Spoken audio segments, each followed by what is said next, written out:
Buenos días, ¿cómo están? Jueves en la mañana, 9:15 de la mañana, un gusto saludarles desde México. Aquí está lloviendo bastante, tenemos un clima agradable después de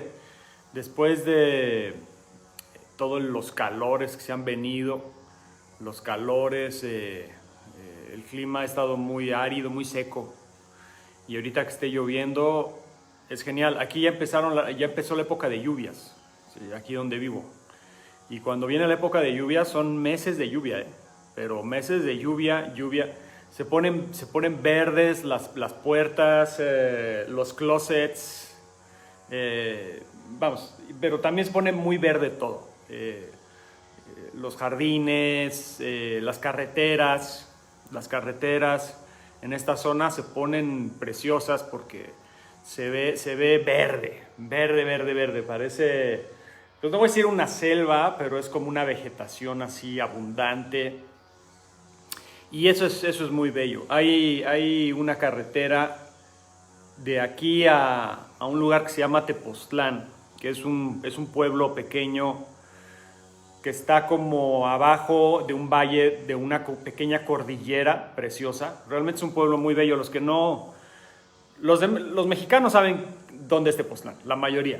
Pero los extranjeros, las personas que han venido a México una que otra vez o no han venido a México y un día vienen, y vienen a la zona centro de México, Tepoztlán es un pueblo que vale la pena. Es un pueblo que vale la pena, es un pequeño pueblito que está en este valle con esta pequeña cordillera, como les decía. Hay una pirámide hasta arriba de la cordillera, se ve desde abajo, hay que hacer una subida, se llama el Teposteco. Y el pueblo es precioso realmente. Durante un cierto tiempo se vino abajo el pueblo, y porque permitían tomar a la gente en las calles y se volvió un bar gigante y era espantoso. Pero luego entraron otras administraciones del pueblo y empezaron a cuidar la imagen y la comunidad, ¿no?, del pueblo, y entonces empezó a haber un ambiente más sano. Y bueno, puedes comer en el mercado increíble, sí. Comida mexicana de a de veras, en serio.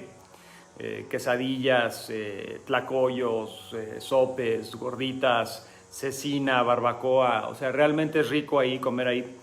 Y también hay un lugar que le dicen El Gringo, que pues yo les puedo decir que son de las mejores hamburguesas que te vas a comer en tu vida.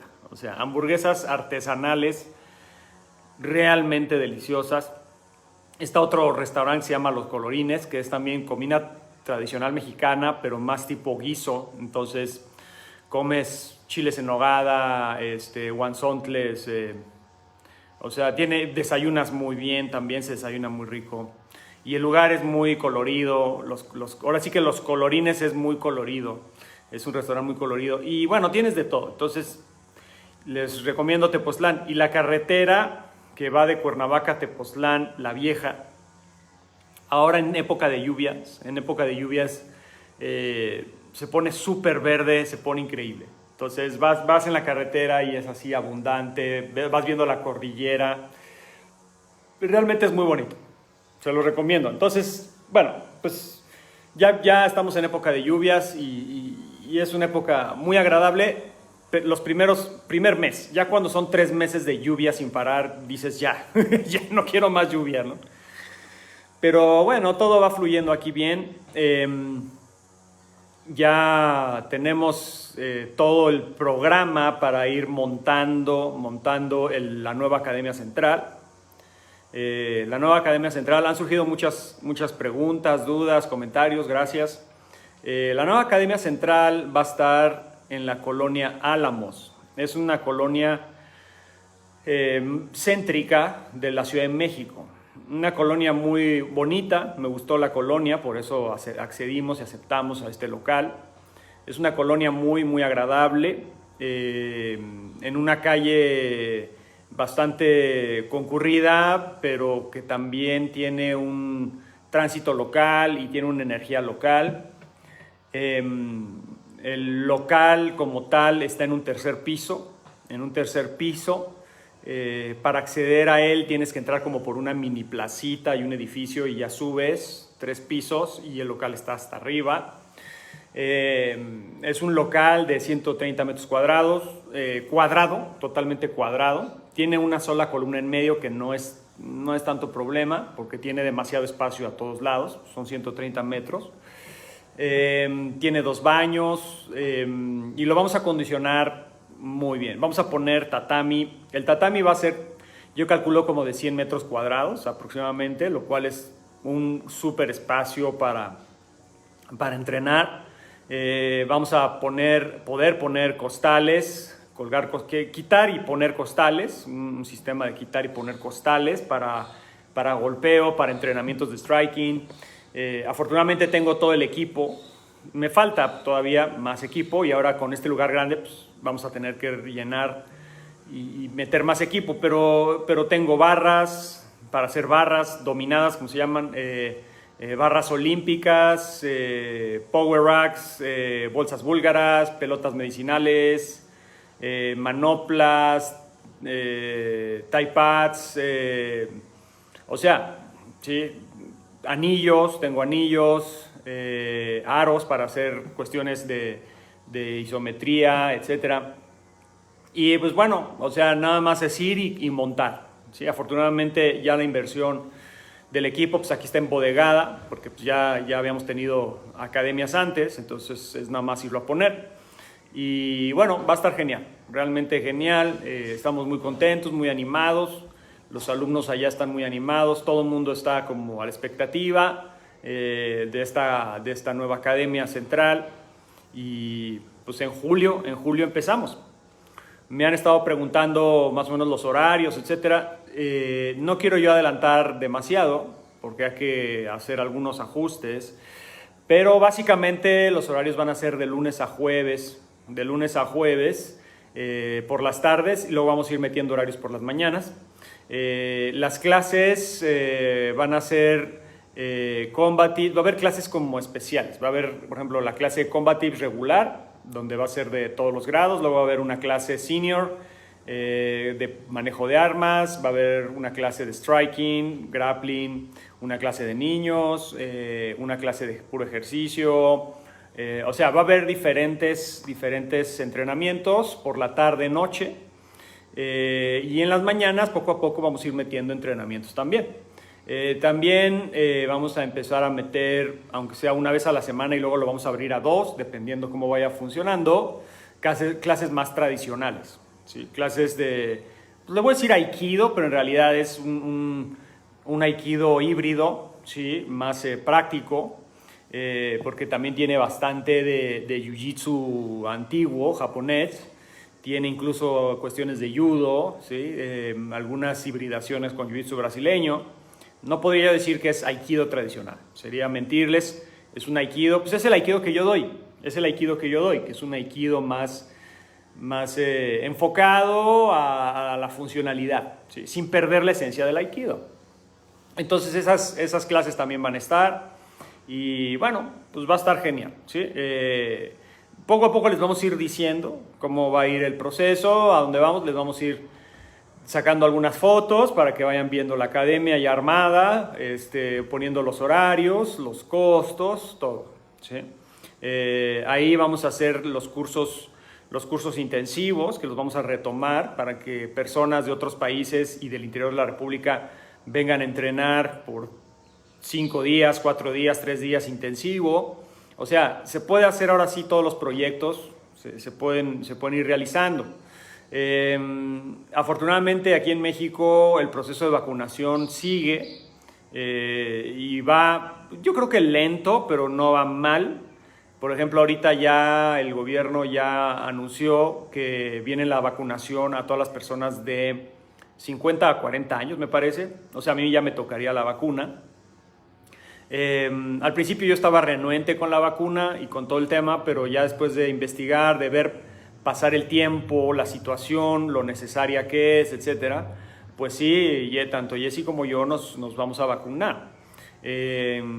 Por decisiones de salud personales, por decisiones familiares y también por desde una perspectiva del dojo, del negocio del dojo, porque lo que buscaríamos en un futuro es que las prácticas sean sin tapabocas y que todas las personas que vienen a entrenar estén vacunadas. Eso sería lo ideal. Eso sería lo ideal para que el gobierno nos permita trabajar, para que la gente tenga más confianza, etc. Ahorita todavía no. Ahorita seguimos con el tapabocas, entrenando. Ahora que abramos la academia, va a haber todas las medidas de seguridad sanitaria. Tiene buena ventilación, le vamos a abrir más ventilación. Y vamos a manejar sana distancia dependiendo de los flujos pandémicos. O sea, vamos a hacerlo bien para que la gente sienta confianza y seguridad de que va a ir a un lugar donde se les va a cuidar, ¿no?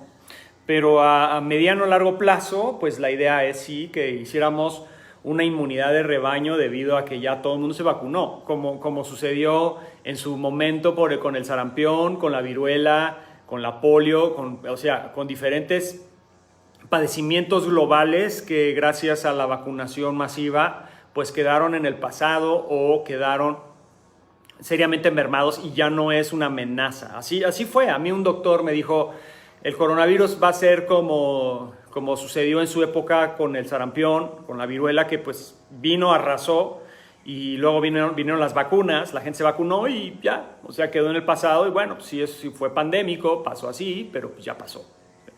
Entonces yo creo en eso, me voy a ir por esa línea y esperemos que todo eso nos ayude a todos a reactivarnos, a seguir nuestros caminos y ya no seguir detenidos y pausados por este tema, ¿no?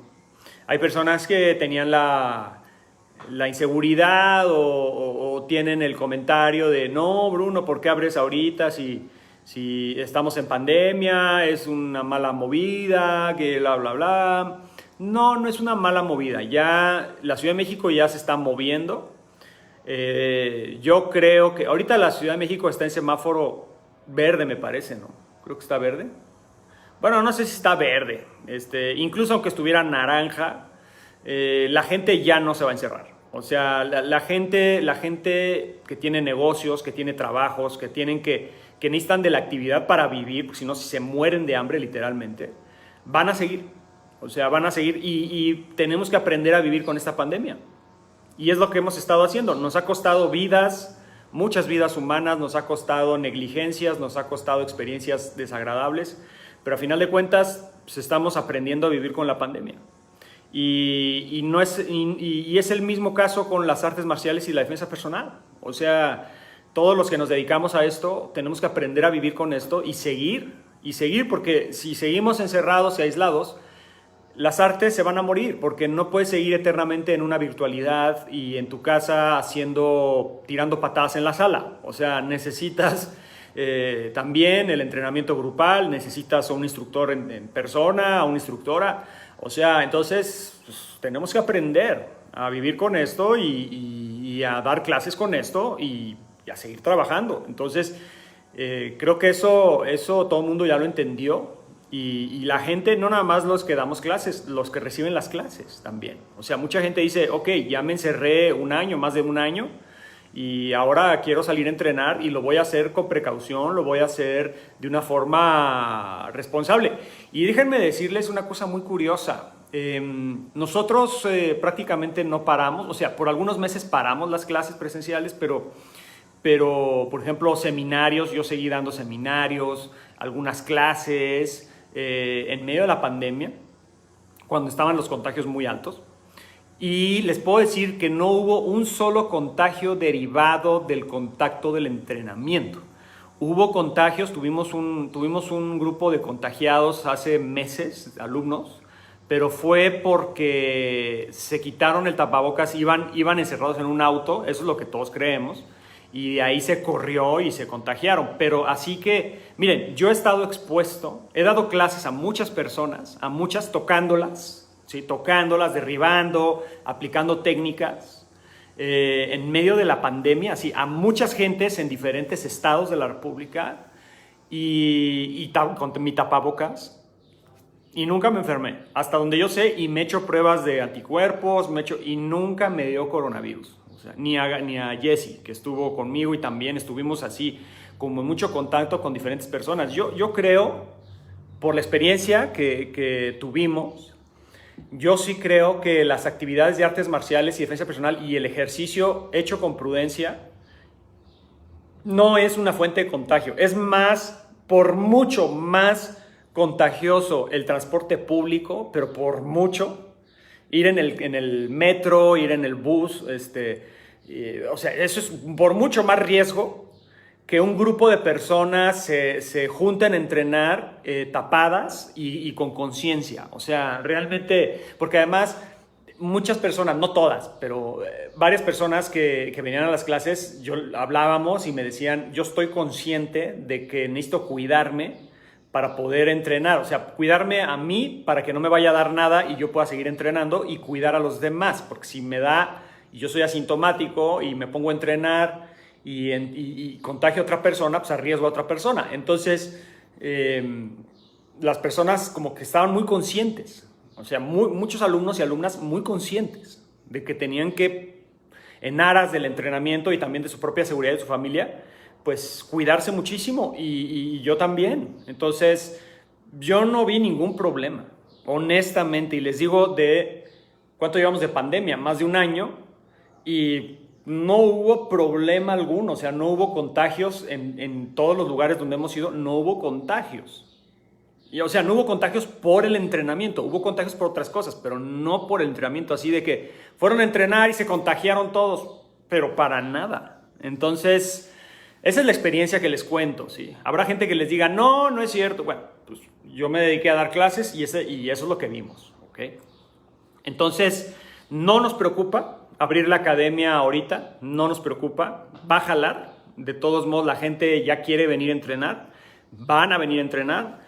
La vacunación en México, vamos a un 20% de personas vacunadas, no es nada, pero vamos, el gobierno está compre y compre vacunas y está tratando de vacunar a la mayor cantidad de la población.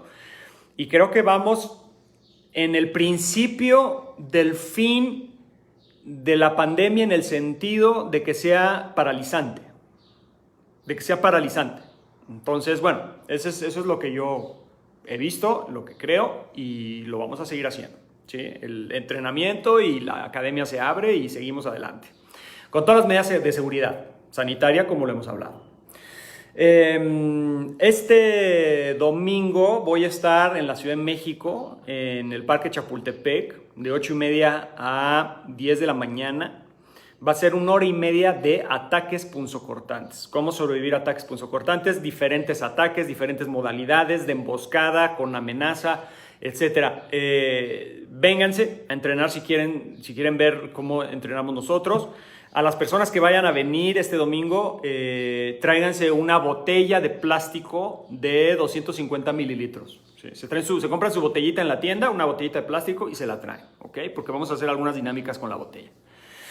Y bueno, vamos al en vivo de hoy, bueno, al tema de hoy, que es el ritmo de los escenarios de riesgo. El ritmo, ¿sí? Todo tiene un ritmo en la vida, todo. La vida es ritmo como tal. Y la violencia tiene varios ritmos, sí, no puedo decir que es un solo ritmo, pero puedo hablar de una forma en que se presenta muy curiosa, que si entendemos ese patrón, nos va a dar un parámetro para saber tomar decisiones, buenas decisiones. ¿Por qué? Porque muchas veces las cosas acaban muy mal porque tomamos malas decisiones. Sí. Entonces, ¿y por qué tomamos malas decisiones? Por ignorancia, por imprudencia, por entrenamientos y perspectivas equivocadas. ¿Okay? Las situaciones de riesgo ocurren, yo lo he dicho muchas veces, como accidentes. Tú estás en una cotidianidad, en un ritmo, o sea, desayunas, te vas a trabajar, te vas con los amigos, andas caminando en la calle, tomas el transporte público, te subes y te bajas de tu auto, andas manejando, vas a comprar cosas. O sea, es un ritmo cotidiano, ¿no? Es un ritmo que tiene una velocidad, tiene un tono, ¿sí? Cotidiano. pero de repente ocurre alguna situación. Te ves envuelto en una discusión, en un malentendido que se convierte en una riña y esa riña se puede convertir en una tentativa de homicidio, etc. O de repente te asaltan, te roban, o de repente te quieren secuestrar, o te quieren violar, o te quieren matar, o sea, o te quieren extorsionar. O sea, el riesgo ocurre pues, de formas tan diversas que no las podemos calcular todas ni controlar. Yo digo que es como ir manejando y manejas normalmente en tu día a día tu automóvil y de repente alguien se pasa el alto y te embiste y te lastima, o de repente tú te distraes y chocas contra el de frente, o haces una vuelta equivocada, o te giras hacia un lado y no te fijas y le pegas a alguien, o atropellas a alguien sin querer. O sea, todo ese tipo de situaciones ocurren mientras tú en una cotidianidad manejas tu automóvil. O sea, es normal, ¿sí? Y eso es parecido en el tema de la seguridad, la protección y la violencia. O sea, es igual, ¿sí? Yo lo he dicho muchas veces, el combate deportivo es diferente al combate no deportivo y me refiero también a esta parte, porque el deporte de contacto es una situación controlada en el sentido de que tú vas a tus entrenamientos, a tus sparrings, sabes qué tipo de pelea va a ser, es striking, grappling, mixto, contra quién, a veces 3 protecciones, a veces no. Y cuando ya te subes a un ring, a una jaula, bueno, sí te enfrentas a una situación caótica porque no sabes cómo te va a pegar ni cómo te va a derribar, etcétera. Pero aún así es controlado. ¿Por qué? Porque sabes que no va a haber armas de por medio, porque sabes que no se va a meter otra persona, porque sabes que no hay una banqueta ahí o una mesa o una cosa con la que te pudieras pegar. O sea, es un lugar acolchonado con limitantes y hay un tercer elemento que está ahí viendo que todo esté en orden, que sería el referee o el árbitro, como lo quieran llamar. Y vamos, o sea, es un ambiente controlado por más que sea caótico. No estoy diciendo que sea menos doloroso. Pelear es doloroso, es difícil, es estresante, seguramente que sí.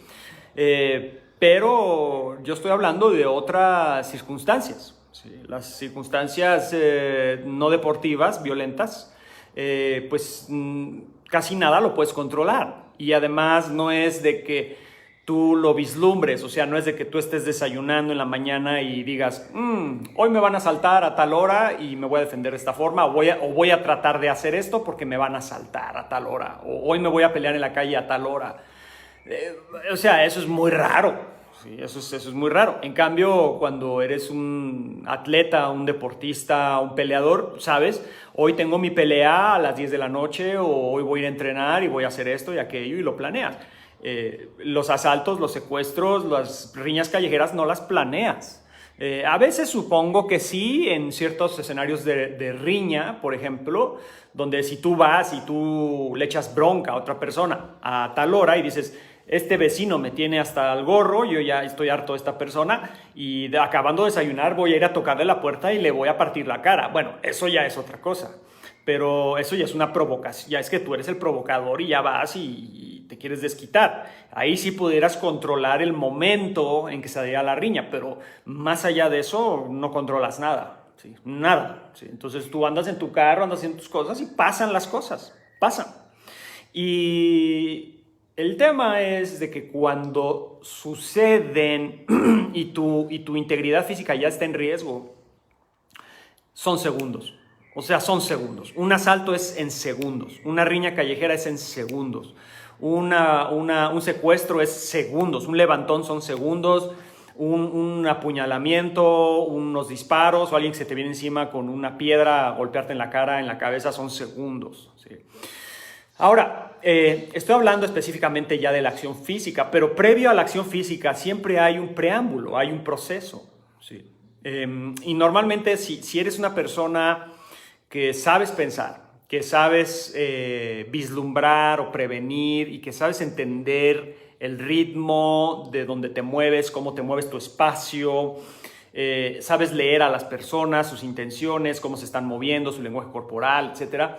¿Pudieras tú, vamos a decir, tener una previsión en cuanto a una posible o potencial situación de riesgo? O sea, si yo voy caminando y de repente veo una persona que me está siguiendo, o veo una persona conflictiva en una esquina, o veo una situación que me parece extraña y yo evado y busco otras rutas y otras estrategias preventivas, pues es raro que vayas a quedar atrapado en una situación violenta, ¿no?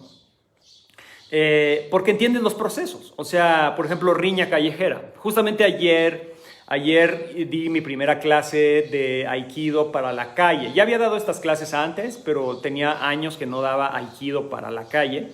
Street Aikido le puse. Y lo di en español y en inglés porque hay personas en Estados Unidos, Canadá, en Europa que me han pedido, que no hablan español y me han pedido esa clase también.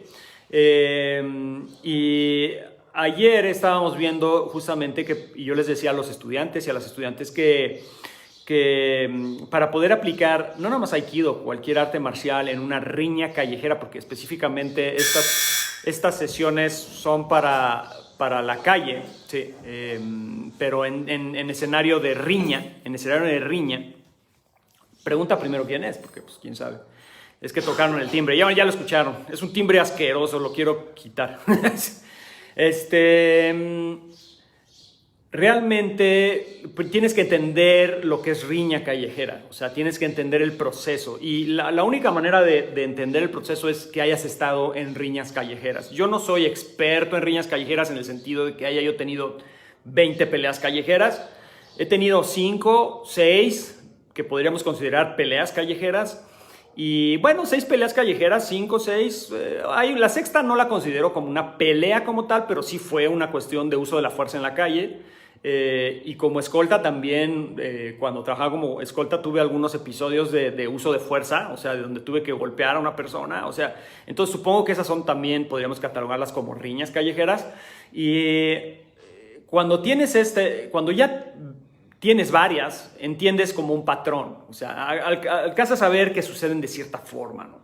Y yo les puedo decir que la riña callejera empieza, es un proceso, o sea, empieza un malentendido, miradas, un lenguaje corporal confrontativo, insultos, el otro se te acerca como un pavo real, así todo esponjado, sí, se te acerca y te echa el pecho y te grita y se te pone enfrente y te dice mil cosas. Y este es un proceso pre-riña física, o sea, hay lo que yo llamo y llamamos en Combat Tips una agresión pasiva primero. Agresión pasiva es que verbalmente y mi lenguaje corporal es muy amenazante e insulto e intimido, pero no hay golpes todavía. No es una agresión activa donde el cuerpo del agresor te ataque y recibas golpes y agarres, etc. Entonces, ese que podríamos catalogar como conato de riña, es un proceso que a veces puede tardar 10 segundos, 15 segundos. Hay veces que es un minuto de que se están mentando la madre y se están insultando y no se pegan, no se golpean, pero se están insultando y hacen todo un aspaviento y un berrinche, ¿no? Hablando de la riña, ¿no? Específicamente. Entonces, yo les decía ayer, justamente con lo del Aikido para la calle, que primero hay que entender este proceso y que la mejor manera de terminar con una riña es que no empiece, o sea, que no pase a una agresión activa. No es lo mismo tratar de someter, subyugar o reducir a una persona que ya activamente te está golpeando y se está moviendo y está tratando de intercambiar golpes contigo, a subyugar, someter o reducir a una persona cuando apenas te está amenazando y la pongas en el piso. O sea, yo les puedo decir por mi propia experiencia que el secreto de mi éxito en la calle es ese. O sea, es actuar primero y reducir a la persona antes de que se vuelva una mayor amenaza y que se compliquen las cosas porque ya te está intercambiando golpes. O sea, entonces, ese impas, porque es un impas, o sea, ese impas previo a la acción física, es un momento, y ese momento pueden ser segundos o incluso puede ser largo. Por ejemplo, alguien te está siguiendo y de repente tú no le hiciste caso a tu instinto y te sigue y de repente te cierra la distancia, te llega por cierto lado, te saca la pistola y te asalta. Sí. O a la muchacha que la están siguiendo en un carro y no prestó atención y ya tenían 1 minuto, 2 minutos siguiéndola por las calles y de repente ven el momento y la suben y se la llevan. O sea, ese impas, ese momento antes de la acción física, hay que sentirlo, hay que entenderlo, hay que vislumbrarlo, hay que practicarlo, hay que darse cuenta cuando algo puede transformarse en violencia física en un segundo. Y el problema es que viene este proceso previo y después explota, ¿no? O sea, por ejemplo, la riña empiezan el pecho a pecho, empiezan los insultos y en un segundo, menos de un segundo, alguien te tira un golpe, alguien te tira un cabezazo, alguien te empuja, alguien te trata de apuñalar. En menos de un segundo. O sea, es realmente impresionante. O sea, es rapidísimo, ¿no? Y es tan importante saber ir en ese ritmo. O sea, entender ese ritmo y no quedarse atrás. Si tú estás en un ritmo de riña, por ejemplo, de conato de riña, estás discutiendo y te quedas en la discusión y estás demasiado absorto en los insultos y en tu propio ego y en tu propia vanidad o en tu sensación de impotencia y de coraje y no te das cuenta que en un segundo ese tipo te va a pegar, en un segundo te va a meter un cabezazo y te va a mandar al piso, estás como fuera de ritmo, es a lo que voy. O sea, estás fuera de ritmo. Tienes que estar... Yo ayer les decía a los estudiantes, no tiene caso discutir con alguien que lo que quiere es pegarte. O sea, si alguien ya lo que quiere es desquitar su coraje, su frustración contigo, y no importa lo que le digas, o sea, no lo vas a convencer, no la vas a convencer, lo que quiere es pegarte, ¿ok? Y cuando logras darte cuenta que eso es lo que quiere, entonces actúas primero. ¿Por qué? Porque si dejas que el tiempo pase y te quedas pasivo o pasiva y te quedas congelado y te quedas nada más discutiendo y argumentando contra alguien que ya tiene su plan y su plan es golpearte y mandarte al piso o agarrarte y llevarte al piso o derribarte o meterte un cabezazo o acuchillarte en el caso de una tentativa de homicidio o sacarte la pistola y ya tiene ese objetivo, tú vas un paso atrás porque te estás quedando en una línea de agresión pasiva. Estás tratando de, oye, no, amigo, no me vais a pegar, no me vais a acuchillar, por favor, mira, ya vi que tienes un cuchillo, y le estás diciendo eso mientras te está tratando de apuñalar. O sea, vas fuera de ritmo, ¿no? Y esas son malas decisiones. Son malas decisiones basadas en que no estás entendiendo el ritmo explosivo, vamos a decirle, de la calle. Y cuando digo la calle es una forma de englobar todo lo no deportivo, porque no necesariamente es la calle. O sea, puede ser intrafamiliar, puede ser dentro de tu casa, puede ser dentro de un terreno, puede ser en el bosque, y el bosque no es la calle. Puede ser en la selva, puede ser, o sea... Pero cuando digo la calle, estoy hablando de, y para no hacer tantas definiciones, estoy hablando de ámbitos no deportivos. Y vamos, o sea, hay que entender que el ámbito no deportivo es explosivo en ese sentido. O sea, primero estás en un ritmo, luego viene un crescendo, viene una situación donde algo se está gestando, pudiera ser una riña callejera, pudiera ser un asalto, pudiera ser un secuestro, una tentativa de homicidio. Algo se empieza a gestar y si tú te das cuenta que algo se está gestando y que puede derivar en una acción violenta en segundos, tratar de apagar ese fuego antes de que se extienda o lo mejor, lo ideal sería deflectarlo y buscar una evasión y apartarte del lugar y saber tratar de no intercambiar fuerza y no usar fuerza y buscar otra forma. Que se puede hacer, pero hay veces que por más que tratas de evadir ese conato o esta gestación violenta, por más que la tratas de evadir, no se puede. Por circunstancias determinadas no lo puedes evadir y entonces tienes que actuar primero. Y es una buena decisión actuar cuando debemos actuar. O sea, cuando hay que usar fuerza, hay que usarla, ¿sí? Ya no hay que negociar, ya no hay que buscar la manera de hablar y convencer. No hay nada que convencer. El tipo se te viene con un cuchillo, no hay nada de cómo convencerlo. Tienes que usar fuerza, ¿ok? Ahora, esa es una buena decisión, no quedarte atrás y que el agresor o agresores o agresora o agresoras, como fuere, tomen el ritmo de la situación y tengan la ventaja táctica en el sentido de que son más proactivos que tú. Es más importante que tú adquieras el ritmo de la pelea y sepas y que entren a tu plan de juego y no que tú quedes atrapado en su estrategia de ataque. Porque si tú quedas atrapado en su estrategia de ataque y vas un paso atrás del agresor, pues estás tomando una mala decisión. ¿Okay? De hecho, curiosamente, ayer, retomando lo de ayer, yo les decía que el Aikido y prácticamente todas las artes marciales orientales que tienen un fondo ético, moral, que tienen el budismo, shintoísmo, confucianismo, taoísmo atrás, no son artes ofensivas, no son artes de ataque, son artes de defensa. Y eso te lo dice cualquier sensei de karate, de kung fu, de aikido, de judo. Esto es para defensa, no es para atacar, no es para andar atacando a la gente. Y yo les decía ayer a mis alumnos que el aikido es 100% defensivo, es 100%. Así se ha manejado durante años con O-Sensei. O-Sensei dijo esto es 100% defensivo, pero si nos vamos atrás de O-Sensei, de donde viene el Aikido, que es Sokaku Takeda, y nos vamos más atrás, que sería el clan Aizu, etc., no eran 100% defensivos, eran bastante ofensivos y eran atacantes, y sabían cuándo sacar la espada primero y cortarte la cabeza antes de que si tú siquiera tocaras tu espada, o sea, en un timing totalmente ofensivo. Y yo les decía ayer que justamente las clases de Aikido que íbamos a dar, estos episodios que ya van a estar al rato en Vimeo, el primero, y la próxima semana el segundo, y así. Son 4 episodios.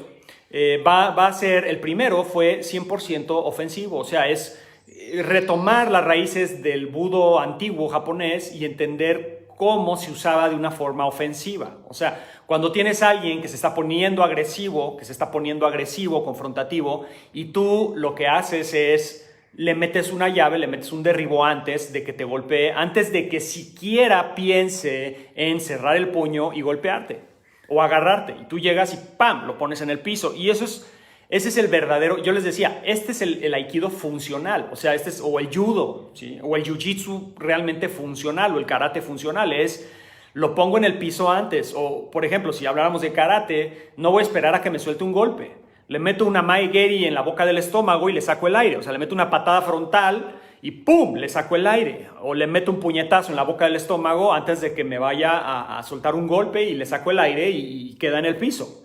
O sea, esa es como la forma antigua y poco ética del uso marcial, pero honestamente, en términos de supervivencia y en términos callejeros, yo les puedo decir que esa es la forma de actuar cuando viene ya una confrontación y no te puedes escapar de esa confrontación. Si tú te quedas 100% defensivo y te quedas a la expectativa y esperando a que te suelte el golpe para poderte defender, estás tomando una mala decisión. Y ayer tenía algunos cintas negras de Aikido ahí y les decía, a ver, ustedes están acostumbrados al Aikido defensivo, al que me ataque o me trata de agarrar y hago algún baile. Ahorita van a ver un Aikido ofensivo, incluso hasta violento, que va a ser directo, contundente y a poner al otro en el piso. Y van a ver la esencia misma de lo que es este arte antes de que O-Sensei la convirtiera en algo espiritual, lo cual no estoy diciendo que esté mal. Entonces, esa es una buena decisión. Quedarte pasivo, quedarte pasmado, quedarte tratando de negociar frente a alguien que te está ya literalmente golpeando o que está a punto de golpearte es una mala decisión. Porque quedas un paso atrás, ¿ok? Ahora, en el caso de que ya viene el ataque, en el caso que ya esté el ataque, vamos a hablar de malas decisiones ya en medio del ataque. O sea, cuando alguien ya se te vino a los golpes, te trató de apuñalar, o te trató de meter un rodillazo, cabezazos, o te agarró de la ropa y te puso contra el automóvil y te empieza a golpear, etc. O sea, ya cuando la cosa es física, ¿cuáles serían las malas decisiones que uno toma? ¿Cuáles serían las malas decisiones? Las malas decisiones serían aquellas que están fundamentadas en malos entrenamientos o en entrenamientos fantasiosos o en entrenamientos o en prácticas que no tienen nada que ver con lo que te estás enfrentando en el momento. Esa sería una mala decisión. O sea, Si tú estás acostumbrado, y yo lo he hecho 1000 veces y lo voy a seguir diciendo, a hacer tus prácticas de artes marciales o de defensa personal o de artes marciales para defensa personal y estás acostumbrado, ¿sí?, a un ritmo determinado y aplicar llaveo o golpes que no son aplicables a una biomecánica combativa contemporánea, a la hora de que alguien te agarre de la ropa y te cierre los agarres y te meta un cabezazo, no vas a saber qué hacer porque nunca has entrenado con esa base. Nunca. Entonces, si tú entrenas una cosa muy tradicional, con movimientos muy tradicionales y cosas y agarres y todo lo que haces tiene, vamos a decir, un ritmo y una biomecánica de no resistencia por un lado y dos, una biomecánica tradicionalista de otra cultura, y no entiendes que estamos en México o que estamos en El Salvador o que estamos en Venezuela o que estamos en Estados Unidos o en Canadá o en Europa o en Occidente, donde los agarres y los golpes no son ya, y te agarran así y extienden el brazo, sino te agarran y te cierran y te tiran un cabezazo. Si no entiendes eso y no entrenas con base en esa biomecánica de ataque y entrenas con base en una biomecánica tradicionalista y folclórica, que está bien, no estoy diciendo que esté mal, pero si ese es el único entrenamiento que tú llevas a cabo, a la hora que alguien te agarre de otra forma, no vas a saber qué hacer. Es así de simple. Y eso te va a llevar a una mala decisión. Te va a llevar a una mala decisión. O sea, miren, les voy a poner un ejemplo muy sencillo. Agarre a la solapa, ¿no? Que esa es una clásica técnica de artes marciales y clásica técnica de defensa personal. Alguien te agarra a la solapa, entonces hagan de cuenta, imaginen, ¿no?, que yo estoy aquí, alguien me agarra aquí y yo le agarro la mano, se la volteo y le hago una llave, ¿ok? Le aplico al codo y le volteo el brazo y le hago una llave, ¿ok? Esa es una técnica clásica y mucha gente la enseña. Mucha gente, mira, alguien te agarra, le volteas la mano y bla, bla, ok. Funciona si alguien llega, si yo llego, por ejemplo, y te agarro y me quedo parado, pudieras tal vez, ni eso yo lo he descubierto con resistencia, pudieras girarme el brazo y apalancarme el codo y llevarme al piso. Ok, si lo haces con cierto timing, ¿se puede lograr? Sí se puede lograr. Pero el problema es que en situaciones reales nadie llega y te agarra y se queda así. Te agarran, te jalan y te cabecean, o te agarran y te golpean, o te agarran y te apuñalan, o te agarran y te agarran con otra mano y te derriban, o te agarran y te empujan y te ponen contra la pared. O sea, es un ataque dinámico, errático, porque no es de que te agarren y se queden así con el brazo así, sino te están moviendo el brazo, te están jaloneando, te están haciendo así en la ropa se está moviendo, se está rompiendo. Y vamos, si tú estás acostumbrado o acostumbrada a entrenar con alguien que te agarra y se queda estático y tú le haces 1000 llaves y te sientes que eso ya funciona, a la hora que alguien te agarra real, te agarra duro y te empieza a jalonear y te empieza a golpear y tú le haces la misma dinámica que le aplicas a alguien que no se mueve y que se queda así para que tú le hagas la llave, pues no va a funcionar.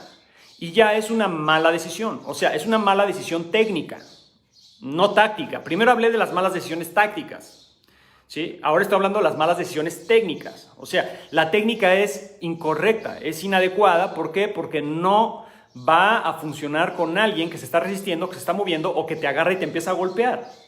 Porque de que yo te agarre a que yo te golpee es menos de un segundo. Que yo te agarre y saque un puñal y te empiece a apuñalar es menos de un segundo.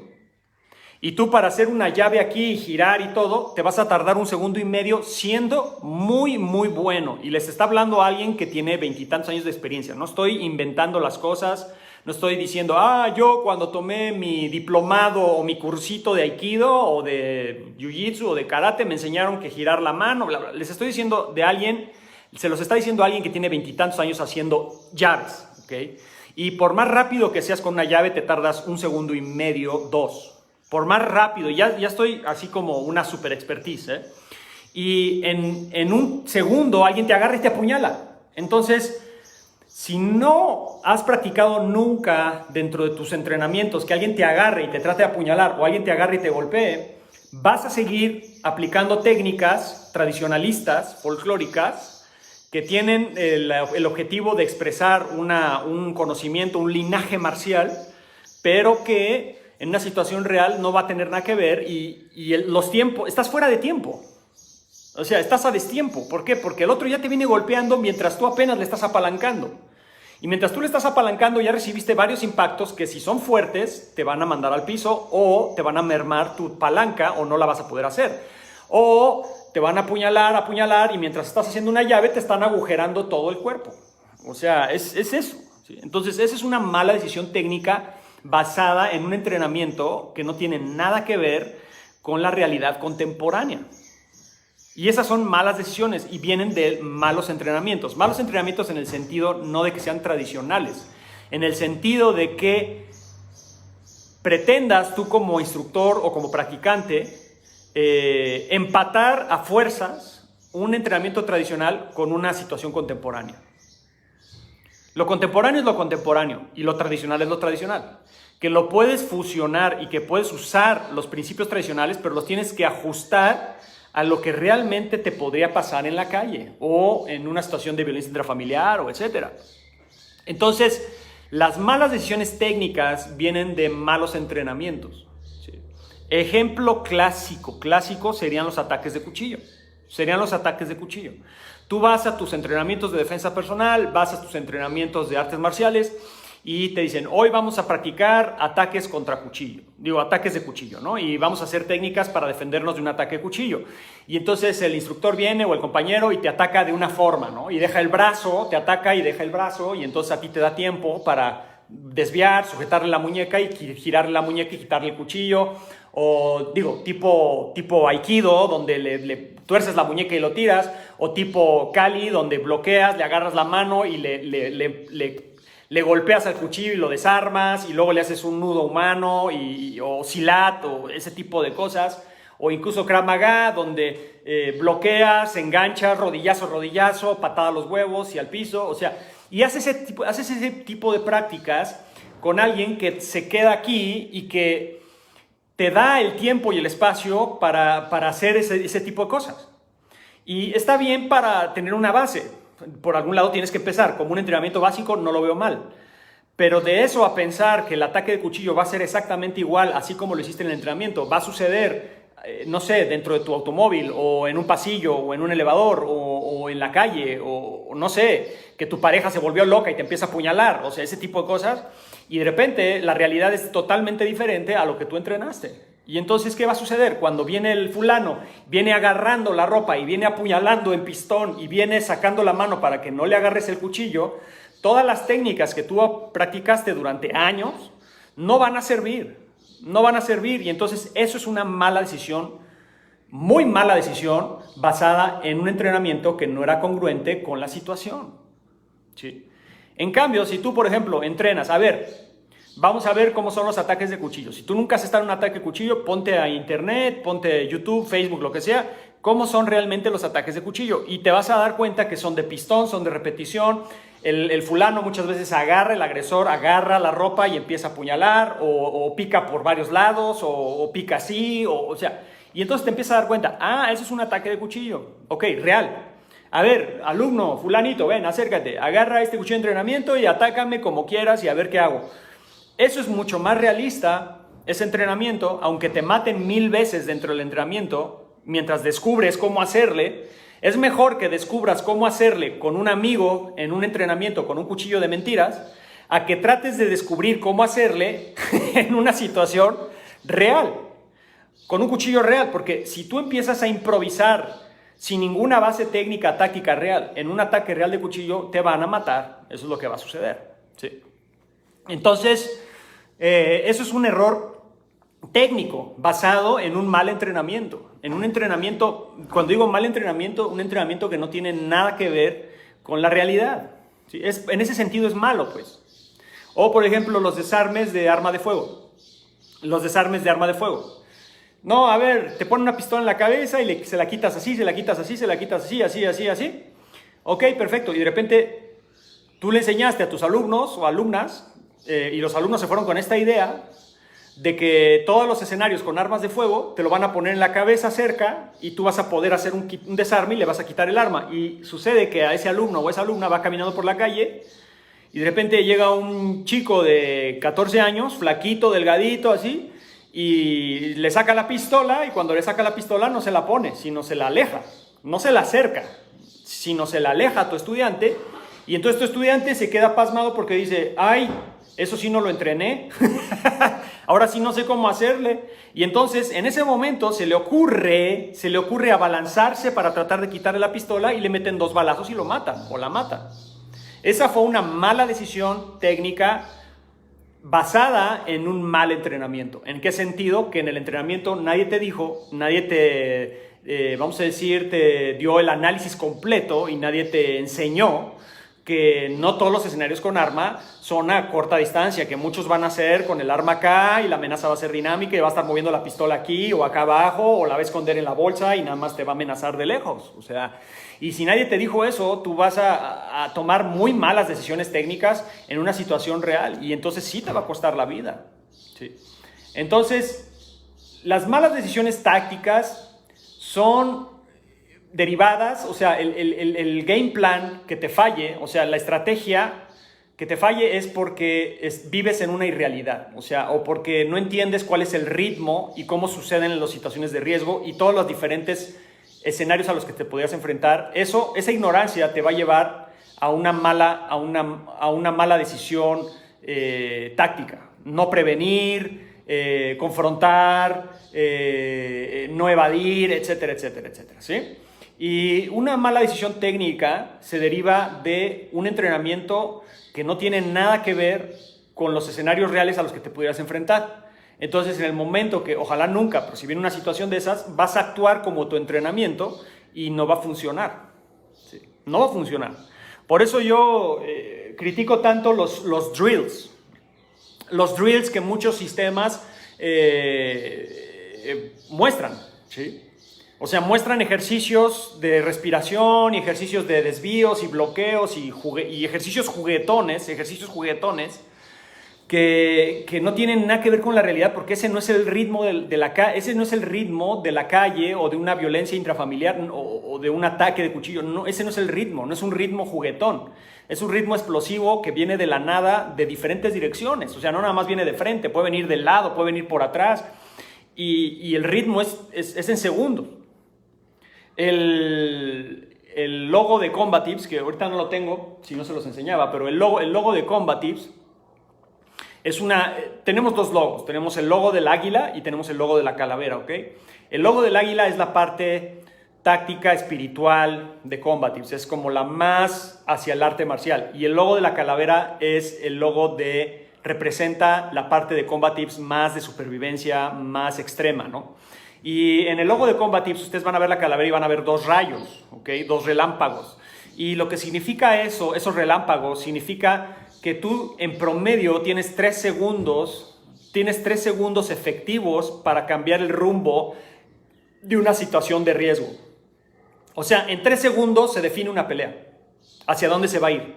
Tanto que en 3 segundos lo pones en el piso o lo empiezas a dormir y empiezas a dominar la situación, o en 3 segundos si te duermes y te quedas pasmado y te quedas paralizado o tomas una mala decisión, en esos 3 segundos el otro adquiere el control y el ritmo de la pelea y entonces te empieza a ganar. En 3 segundos se define un ataque de cuchillo, en 3 segundos se define un abuso sexual, en 3 segundos se define un secuestro o un levantón, en 3 segundos se define una tentativa de homicidio. Son 3 segundos, o sea, es 1, 2, 3.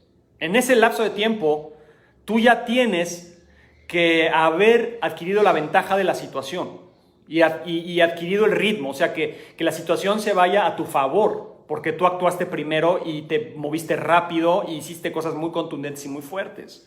Y esa inmediatez de la regla, yo le digo la regla de los 3 segundos, es fundamental.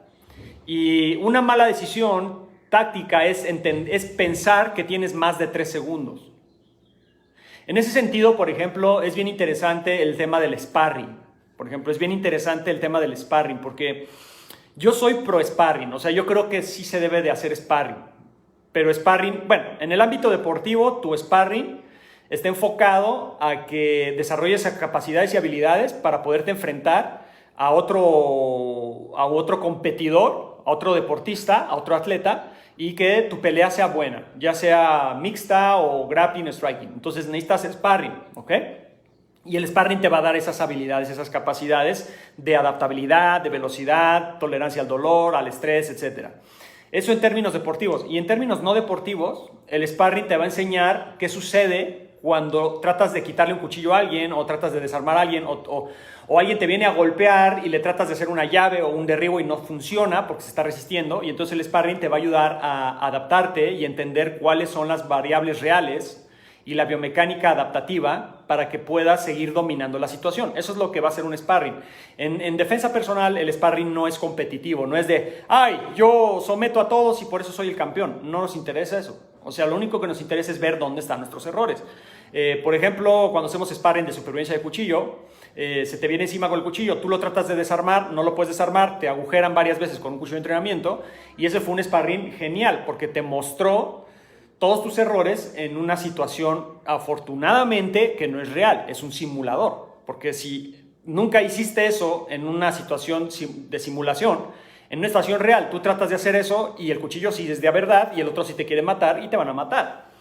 Entonces, el sparring es muy, muy bueno. O sea, yo estoy a favor del sparring. Sin embargo, tiene algo que yo creo que está mal. Y es que si haces demasiado sparring o mucho sparring, pudieras entrar en un ritmo, lo que yo llamo un ritmo juguetón. Un ritmo juguetón. O sea, por ejemplo, yo les voy a poner el ejemplo de cuando yo hacía Muay Thai, no tanto, box no tanto, porque de repente los sparrings se ponían muy intensos y tenías que golpear al otro porque si no, sí te ponían una paliza. Pero en el jiu-jitsu brasileño recuerdo el jiu-jitsu brasileño, recuerdo cuando hice un poco de judo, había el randori, había el sparring. Y yo me di cuenta de la diferencia del judo y del jiu-jitsu brasileño en sus sparrings. En el jiu-jitsu brasileño, si tú empiezas abajo en el piso, empiezas a jugar. Entonces adquieres posiciones, haces un agarre, agarras solapa y luego agarras la manga y sacas la cadera y te mueves. Y es un ritmo de sparring amable donde pues, te mueves, te adaptas y pasa el tiempo. Pasan 2 minutos, 3 minutos, 4 minutos. Y yo recuerdo en el randori de judo era de te agarro y te derribo en el segundo. O sea, en el momento que pego el agarre, en ese momento meto la cadera y ¡boom! Trato de derribar porque no puedes estar jugando eternamente a que te derribo y no te derribo. O sea, la explosividad es muy diferente. Y yo recuerdo que en el jiu-jitsu brasileño llegaban a veces competidores o llegaban campeones. Y cuando hacías lucha con el campeón o con un competidor, traían un ritmo no juguetón, sino iban a rendir. O sea, una cosa es hacer un sparring para jugar un poco con el compañero o el oponente y ver como por dónde le vas a entrar y ese tipo de cosas, y estudiarlo y ver. Y otra cosa es un sparring a matar. O sea, es un sparring en el sentido de te voy a ir a rendir. O sea, se los pongo en mi caso. Yo a veces con mis alumnos hago lucha, pero la lucha la hago para no atacar. O sea, nada más me defiendo, me tratan de rendir y yo me salgo y pues, podemos estar minutos ahí y de repente me dejo tomar las espaldas y juego aquí, juego allá. ¿Qué pasaría si yo pensara que eso es la realidad y en una situación real yo me pongo a jugar con alguien que me está golpeando o me saca un cuchillo? O sea, es totalmente un ritmo inadecuado. Y mucha gente que hace sparring a veces no entiende que los escenarios no deportivos tienes 3 segundos. Tienes 3 segundos, es literalmente para definir la pelea, para definir la situación de riesgo a tu favor. Y el problema del sparring es ese, que de repente te mete a ritmos de más de 3 segundos. Yo lo he hecho muchas veces, o sea, una cosa es ponerte los guantes de box y intercambiar y y jugar y me pegas, te pego, patadas, bla, bla. Y otra cosa es que estés enfrente de un fulano que te está insultando y de repente en un segundo, ¡pum!, le metes un sucker punch, ¡pau!, y a dormir. O sea, son 2 ritmos diferentes. Porque en un ritmo boxístico, si tú lo aplicas siempre en la calle, va a ser así. O sea, les voy a poner un ejemplo para que sea más fácil. Vas en tu auto y tú eres practicante de box, ¿ok? Eres practicante de box, amateur o como sea, y te gusta el sparring y te gusta el boxeo, ¿ok? Y tienes esta mentalidad deportiva, y entonces vas en tu auto y de repente alguien se te cierra y te enojas, el otro se enoja, se baja y tú te bajas, ¿ok? Seguramente tu decisión táctica va a ser de, pues, vas a empuñar porque ese es tu arte, ese es tu deporte, tu cuerpo está acostumbrado a eso y es donde te sientes cómodo, es donde sientes tus capacidades que son buenas. Entonces vas a empuñar, te vas a poner en una guardia de box y le vas a decir, órale, güey, éntrale, órale. O sea, le vas a decir, órale, éntrale, ¿no? Y lo vas a provocar y lo vas a invitar a un duelismo, a un intercambio de puñetazos porque tú te sientes muy bueno en eso. Y entonces, ¿qué sucede? El otro tipo se queda así, se levanta la playera, saca la 38 y pum, pum, te mete 2 plomazos y bueno, tú, órale, órale, pues se acabó. Sí. O sea, es a lo que me refiero, sí. O sea, si tú entrenas de cierta forma, vas a pelear de esa forma. Y no estoy criticando los sparrings de box, no estoy criticando a los boxeadores, no estoy criticando a los de jiu-jitsu, no los estoy demeritando.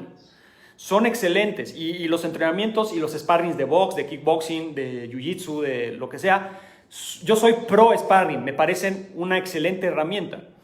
Pero no confundamos el ritmo de un sparring y la energía de un sparring a una situación callejera donde el fulano en un segundo te saca una pistola o te saca un cuchillo o de repente se baja uno y luego se baja otro y luego se baja otro y tú eres grappler y haces jiu-jitsu y eres campeón, sí, eres cinta negra de jiu-jitsu brasileño, qué bueno, eres muy buen grappler, rindes a uno, pero ahora son 3 y son 3 fulanos gigantes encabronados que se te van a venir encima, te van a hacer bolita y te van a hacer mierda.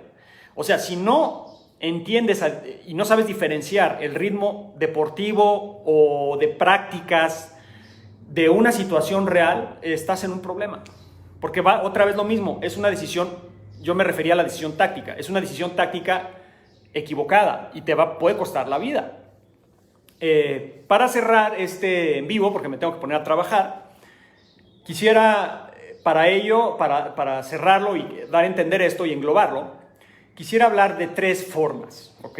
3 formas de, vamos a decir, 3 perspectivas o 3 formas, 3 ritmos, 3 estados mentales, si así le quieren llamar, dentro de las artes marciales y la defensa personal, ¿ok? Esto es algo que yo le explico a mis estudiantes para que les quede bien claro y diferencien de una forma muy, muy específica todos los escenarios y las diferencias importantes. En artes marciales y defensa personal, tienes una forma que sería la forma de aprender, ¿sí? O sea, yo digo, aprendizaje son estas 3 formas. A ver, primero se las digo. Es aprender, practicar y aplicar. Son 3 cosas diferentes. Aprender, practicar y aplicar. Son 3 cosas diferentes, ¿ok? En artes marciales y defensa personal. Aprender es la primera. Tú llegas, no sabes nada, o no sabes una técnica específica y vas y la aprendes. O sea, primero ves, es así, la racionalizas incluso, no lo recomiendo, pero hay gente que la racionaliza, ve la técnica y dice, pues tienes que bajar la cadera, moverte así, agarrar este brazo así, agarrarlo de la cabeza o tirar un puñetazo así, o así es el codazo, así es el rodillazo, así es el derribo, y aprendes el movimiento. El aprendizaje tiene un ritmo y el ritmo del aprendizaje debe ser un ritmo suave, tranquilo. Para poder aprender tienes que darte el tiempo de aprender. Muchas personas no confunden el aprendizaje con la aplicación, entonces ven al maestro haciendo una técnica o a la maestra haciendo una técnica y el alumno inmediatamente la quiere hacer igual de rápido, igual de fuerte que la hace el maestro cuando nunca la ha practicado, cuando es la primera vez que siente su cuerpo esa técnica. Entonces, lo primero que hay que hacer es aprenderla. Entonces, ¿qué tienes que hacer? Ves la técnica, vas con tu compañero, compañera y la empiezas a ver cómo funciona. A ver, si me tiras un golpe, el profesor o la técnica es así. Te mueves, agarras, derribas, lo que sea. Ok, después viene la práctica, ¿sí? Yo dije aprendizaje y práctica, aprender y practicar. Practicar es adquirir ese aprendizaje e integrarlo a tu biomecánica, a tu subconsciente. ¿Sí? Entonces, ahí sí ya empiezas a practicar un poquito más, desarrollas la técnica, la repetición. La repites y la repites y la repites. Eso ya es práctica, la repites. Y una segunda etapa en la práctica es el sparring. O sea, tú repites la técnica una y otra vez, ahora la voy a tratar de aplicar con resistencia, con alguien que pelea de regreso y vamos a ver qué necesito ajustar, cuáles son mis errores y ver qué tengo que hacer. Esa sería sigue siendo práctica, pero ya tipo sparring, ¿sí? En una repites la fórmula y en otra compruebas la fórmula. Pero eso es práctica, es practicar. Y tenemos una tercera etapa, una tercera fase, que es aplicación. La aplicación y la práctica no es lo mismo. Si hablamos en defensa personal, vamos a hablar de defensa personal, hablemos de estas 3 etapas en defensa personal. Tú aprendes, ejemplo, voy a poner un ejemplo. ataque de cuchillo, ¿no? Entonces, la técnica te dicta, cuando alguien te tira una puñalada en el estómago, te dicta que tú tienes que bloquear y al mismo tiempo golpear en la cara. Vamos a decir que esa es la técnica, ¿ok? Y la practicas. A ver, bloquear, golpear, bloquear, golpear, bloquear, golpear. La estás practicando, la estás grabando en tu subconsciente. Bloquear, golpear, bloquear, golpear. Fantástico. Ahora hay que comprobarla. Entonces, dentro de la misma práctica, el compañero se pone una careta, tú te pones unos guantes o algo, ¿sí? Y el compañero llega protegido, careta, peto, lo que sea, y se te viene encima resistiendo y atacando con más fuerza. Sigue siendo una práctica. ¿Por qué? Porque no es real el cuchillo, es tu compañero, no es una situación real, y entonces tú vas a buscar golpear más fuerte, vas a buscar adaptarte a la situación. Eso sigue siendo práctica. Ahora, ¿cuál sería la aplicación? La aplicación sería que en una situación ya real, un tipo se te viene encima, no viene protegido, viene con la cara descubierta porque no está haciéndolo con careta ni con petos ni nada, o sea, se te viene encima, el cuchillo es real y tú tienes que entrar en otro ritmo, tienes que entrar en una violencia inmediata. Ya no es un sparring, ya no es un compañero protegido con una careta y con un cuchillo de plástico o de toques o de aluminio, es un cuchillo real.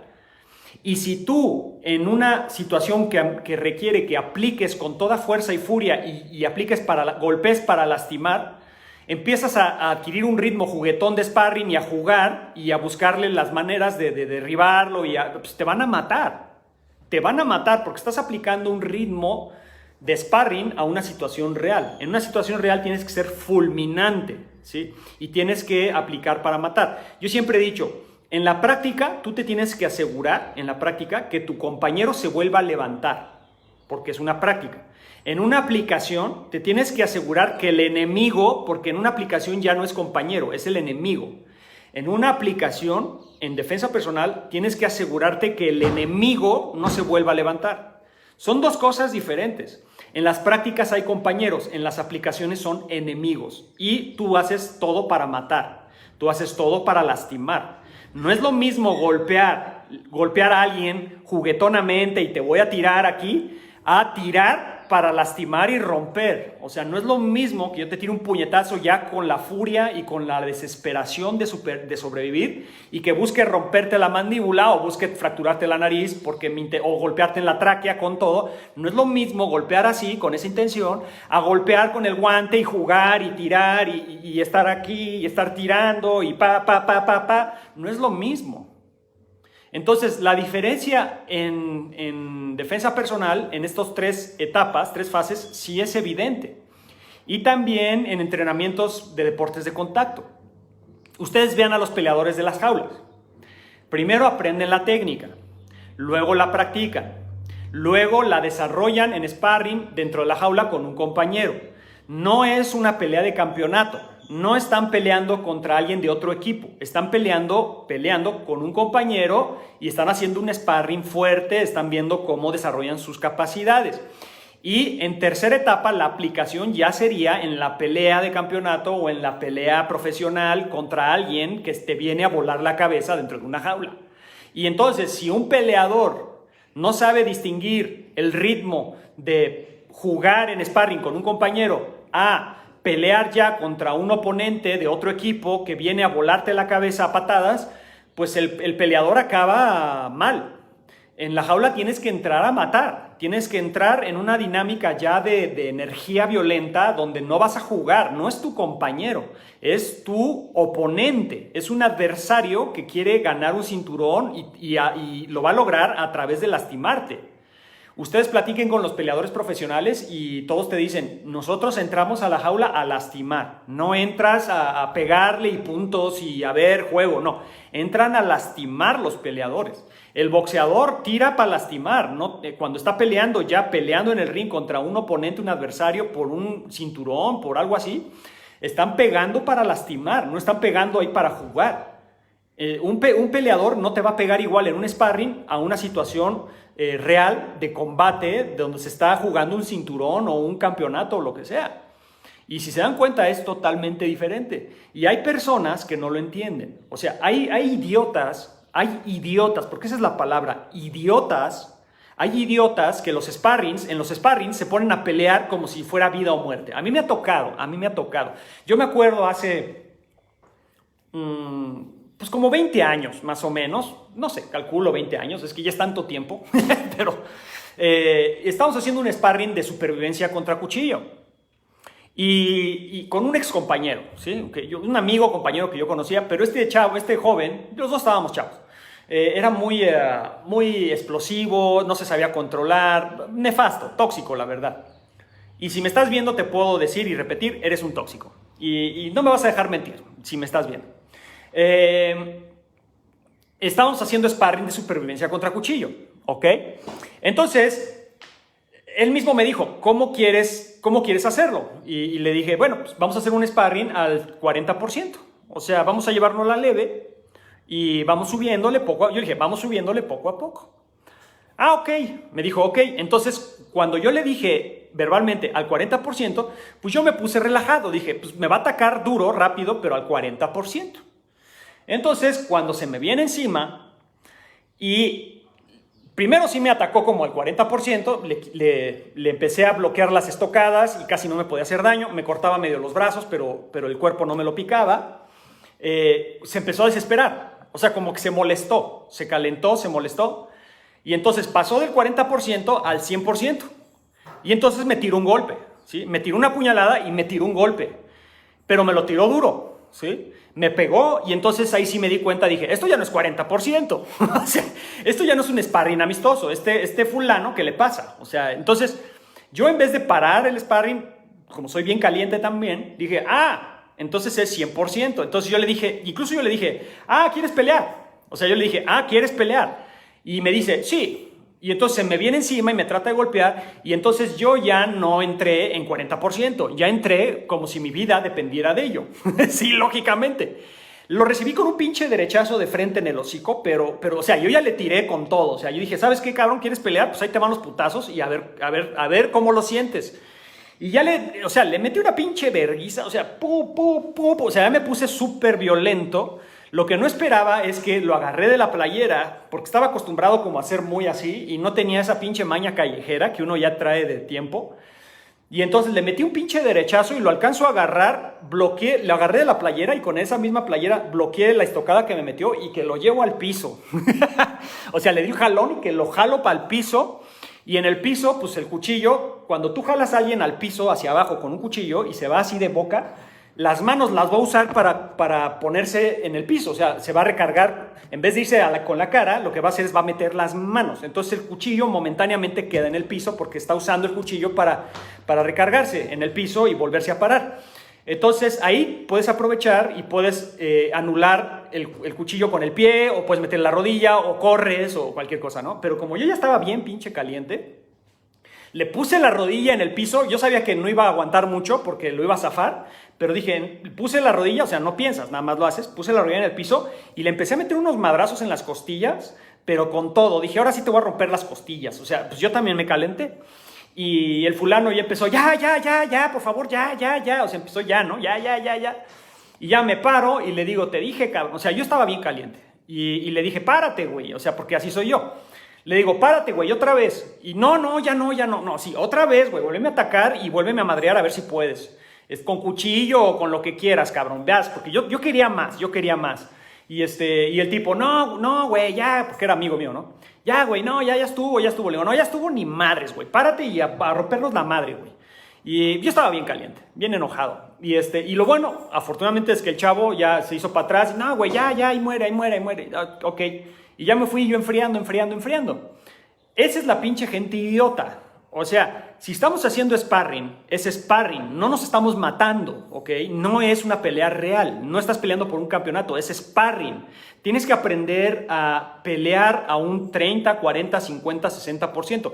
Incluso si tú haces un sparring al 100, de todos modos no es real, tienes que considerar a tu compañero, no lo vas a matar, es tu compañero de sparring, no es el enemigo, no es el oponente y no tienes por qué irlo a matar. Y luego viene gente idiota que le dices, a ver, aviéntame las cuchilladas, y pinche gente piensa que es un ataque real y que esto es real y que ahora te vienen a matar. Bueno, ¿quieres real, güey? Pues entonces ahí te van los pinches rodillazos, ahí te van los vergazos y a ver si es cierto, si es real. O sea, Y a mí me ha pasado varias veces. En el Aikido, puta, varias veces. O sea, me acuerdo de un cuate que también en Aikido, igual.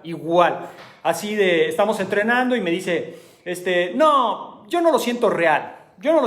Le digo, ¿sabes qué? Le digo, mejor no lo hagamos real porque las llaves de Aikido, si no te la aplico, no te va a pasar nada. Pero si te aplico la llave, te puedo romper la muñeca.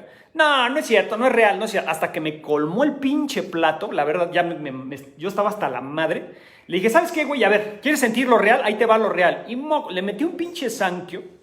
Nomás le tronó la muñeca. La muñeca se le volteó. O sea, para todo el lado, así todo el lado, así. Pinche muñeca se la metí así de, ahí te va lo real, güey, ahí te va todo.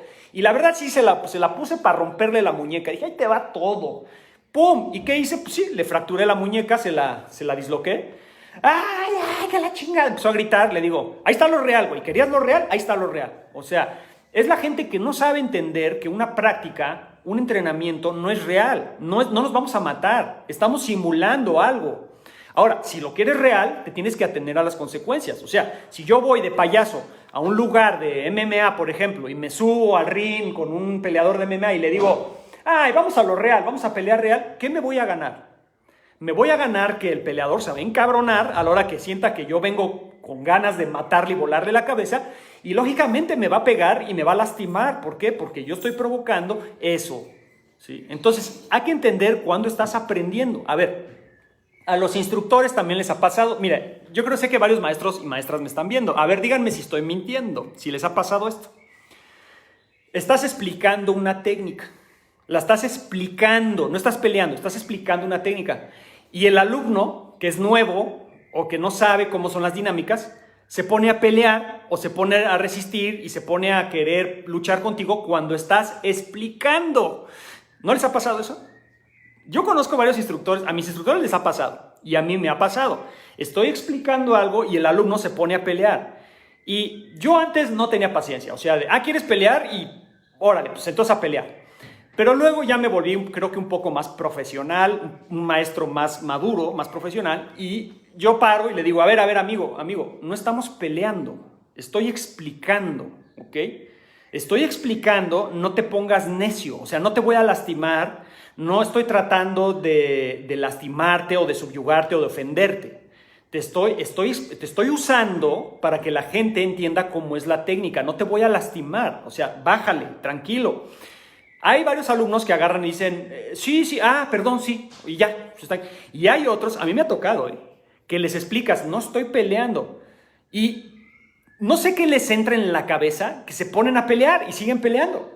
Y entonces, bajo advertencia, no hay engaño. Como yo le expliqué, que le estaba explicando y no entendió, bueno, entonces vamos a pelear. ¿Quieres pelear? Vamos a pelear. No es ningún problema, no es que le huya a la pelea. ¿Quieres pelear? Vamos a pelear, pero entonces vamos a pelear en serio. Y entonces pasan otras cosas. Entonces, es importante que el estudiante sepa cuándo es un sparring, cuándo es una repetición, cuándo estamos aprendiendo y tienes que llevártela con calma y ver cómo es la técnica, y cuándo es una aplicación y cuándo tienes que actuar con fuerza, con decisión y con violencia.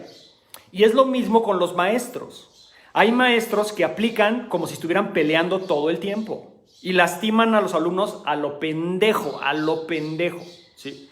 Yo les puedo decir que en algún momento, cuando empecé a dar clases, así era, pero porque así me enseñaron. O sea, el maestro debe de aplicar con todo para que el estudiante, si sobrevive, sea un verdadero guerrero. Ese era como a mí me habían lavado el cerebro, ¿no? Entonces yo aplicaba con todo, la verdad. O sea, aplicaba duro y tampoco se vale. Como maestro tú debes de saber cuándo aplicar duro, cuándo practicar y cuándo enseñar. O sea, un maestro debe saber discernir cuándo enseño, cuándo practico y cuándo aplico. A mí me ha pasado, por ejemplo, que veo maestros que se ponen a practicar. Conmigo llegan varios maestros, llegan maestros de otras artes, ¿no? Y vienen a complementarse con combatives, etc. Y no se les quita lo maestro. O sea, yo enseño una técnica, se ponen a practicar y cuando están practicando, están enseñando. O sea, se ponen a enseñar. Y la técnica es así y así y así. Y entonces yo llego y le digo, no a todos, porque hay unos que no los quiero ofender, como son maestros, no quiero decir nada, porque se vayan a ofender. Pero hay otros que conozco que son más amigos y más abiertos y les digo, oye, tú vienes a practicar, aquí no eres maestro. O sea, ponte a practicar. Tú enseñas todo el tiempo, ya deja de enseñar. Ponte a practicar, practica. Y entonces les cae el 20, sí, cierto, sí. Entonces ya se callan y se ponen a entrenar en vez de estar enseñando todo el tiempo. Es el síndrome maestro, yo le digo el síndrome maestro. La gente que es maestra, muchas veces de artes marciales, quieren enseñar todo. Entonces se van a una clase de otra cosa que no tiene nada que ver con lo que hacen y practican enseñando. Y le dicen, así le haces, así le haces. No, cállate, no le hagas de ninguna manera. Ponte a entrenar, ponte a practicar porque ahorita no estás enseñando, estás practicando. ¿Sí? Y normalmente estos maestros que tienen tiempo son más maduros y no aplican como si estuvieran queriendo matar al compañero. Le dan chance y se mueven y se acomodan, ¿no? Entonces, aprendan esa diferencia, ¿sí? Enseñar y aprender es una cosa. Practicar una fórmula y luego comprobarla es importante, practicar. Y aplicar es otra cosa. Aplicar es otro ritmo, es otra fuerza, es otra energía, es otro enfoque. En una situación real aplicas para matar, aplicas para dañar. No es lo mismo pegarle una patada a alguien en las costillas con un nivel de potencia y fuerza y tirarle una patada en las costillas con la necesidad imperante y con el esfuerzo total para romperle las costillas. Son dos maneras de golpear y de patear. Tienen una intención, una intensidad diferente. Entonces aprendan a tener esas diferenciaciones, ¿sí? Y no cometan malas decisiones. Una mala decisión sería que en una situación real te pones en una modalidad esparrinesca o ya, imagínate que te pusieras en una situación real, te le pongas a explicarle. Sí. Imagínate que no creo que haya sucedido, pero quién sabe. Se te ataca y entonces como eres máster, le empiezas a explicar, ¿no? Mira, ahora te voy a hacer te voy a hacer el otro. O sea, en una situación violenta agarras un ritmo de práctica en vez de aplicarle con todo y lastimar y le tratas de apalancar gradualmente. O sea, ayer yo estaba explicándoles a los alumnos en la clase de Aikido que una cosa es aplicar el apalancamiento para darle chance y oportunidad a Luke a que se adapte y no le vayas a lesionar el brazo o le vayas a lesionar un hombro o lo vayas a tirar de cabeza mal. Y otra cosa es aplicar una técnica para que no le dé tiempo a Luke a adaptarse y la apliques para lesionar. Son dos cosas diferentes. En una estás practicando porque aplicas la técnica, si la aplicas bien le va a doler, pero le das chance que tapee, le das chance que, ya me dolió, ok. Y en otra es, te voy a aplicar a la velocidad real para que te rompa el hueso. ¿Saben ustedes qué se necesita, para que me entiendan lo que les estoy diciendo y que es súper claro, qué se necesita para fracturar un hueso? ¿Saben qué se necesita para dislocar una extremidad? Y se los dice alguien que llevo varios huesos, he roto varios huesos y extremidades, sin querer y queriendo, ¿eh? En otras ocasiones he roto brazos, pero con toda la intención de romper, ¿sí? Pero porque se lo merecían, ¿eh? No porque yo haya sido gandalla, sino porque se lo ganó. Y ahí te va el pinche brazo y mira, se voltea el brazo completo, ¡prac! Nomás se oye ¡puc! Y el brazo, ¡pum! Adiós, y se rompe. Y se los puede decir a alguien que ha roto ligamentos, dislocado brazos y roto y fracturado, la verdad, ¿eh? O sea, digo, algunas cosas me arrepiento y otras no me arrepiento. Pero la realidad es esta. ¿Saben qué se necesita para fracturar un hueso? Un brazo, una costilla o fracturar el cuello o romper un dedo o romper la muñeca. ¿Saben qué se necesita? Aplicar con la velocidad de un golpe. Una cosa es que yo te agarre la muñeca y te haga una torsión gradual, así, para que tu cuerpo se adapte y se empiece a mover y digas, ya, me duele. Y otra cosa es que agarre y ¡pam! Lo haga rápido, cerrado, para que tu cuerpo no se adapte, tu cuerpo se quede pasmado y la articulación se mueva hacia el otro lado, llegue a un tope y ese tope simplemente se vaya, ¿sí? Y llegues más allá del límite de la movilidad de la articulación y el tendón, ¿sí? O los ligamentos o el cartílago se rompa. Una cosa es dislocar una mano, dislocar un codo y otra cosa es quebrar un hueso, ¿sí? Y una vez a un tipo le metí un kimura, pero se lo metí con todo porque se puso necio y pendejo. Y entonces como se puso pendejo, pues yo también me puse pendejo y que le meto un pinche kimura y que le quiebro el brazo. Y cuando le metí el kimura para romper, yo pensé que se iba a romper el codo. O sea, yo pensé que el codo se iba a romper. Y se quebró el brazo. Sí, o sea, se quebró el brazo. Nomás sentí como se hizo aguadito, así como gelatina. Agarré y se oyó ¡prum! Y el brazo se fue hasta el otro lado, así. ¡Wum! Y dije, ya se lo rompí. Ya, se lo quebré. Y pues ya. ¿Sí? Entonces, eso es aplicar. Eso es aplicar. Y hay pinche gente enferma que practicando, a mí me ha tocado, yo tenía compañeros enfermos. O sea, que practicando te aplicaban para romperte. A mí me tocó. ¿Sí? Y hay personas conscientes que dicen, te voy a aplicar duro, pero no te voy a romper, pero sí lo vas a sentir. Esa es una gran maestría entre practicar y aplicar. Entonces, aprendan a diferenciar eso para que tengan ustedes tomen buenas decisiones, no nada más buenas decisiones en situaciones reales, sino buenas decisiones en sus entrenamientos. ¿Para qué? Para que si tú estás entrenando, no te pongas idiota y no digas, es una pelea real y ahora me voy a ir con todo. Ok, pues entonces estás buscando no practicar. Estás buscando sacar todo tu coraje, toda tu ira en un sparring. Eso es diferente. Esa no es una buena decisión de entrenamiento. Eso es ser pendejo, ¿ok? Que sepas cuando en una situación real ya no se trata de puntos, ni se trata de, le voy a dar una lección, ni, le voy a apalancar tantito. En una situación real es, te rompo el hueso, te rompo el cuello, te aviento de cabeza y te madreo hasta que no te muevas. O sea, eso es diferente y es un enfoque diferente y es una sensación diferente. Y aprendan a discernir cuándo aplicas eso, cuándo aplicas, cuándo entrenas y cuándo enseñas o aprendes, ¿ok? Esas son las buenas decisiones. En fin, espero esto les sirva y les dé todas las herramientas para que ustedes sean mejores practicantes y también, ojalá nunca, si están en una situación real de riesgo, sepan el ritmo que necesites y tomes una buena decisión. Y que la decisión que tomes, ojalá esté fundamentada, la decisión técnica esté fundamentada en buenos entrenamientos congruentes y aplicables a situaciones de ese tipo. ¿Sí? Y que no, aunque tú tengas un buen entrenamiento, no decidas practicar con el enemigo, sino más bien ni hacer sparring con el enemigo, sino lastimar al enemigo. Es diferente, ¿ok? En fin, les dejo esa plática, espero les sirva de algo. De lo poquito o mucho que yo sé, de la poquita experiencia o mucha que tenga, espero que les comparta algo positivo y les sirva para sus entrenamientos y para su vida, ¿sí? Nos estamos viendo. El domingo nos vemos en la Ciudad de México. Los que quieran venir, adelante.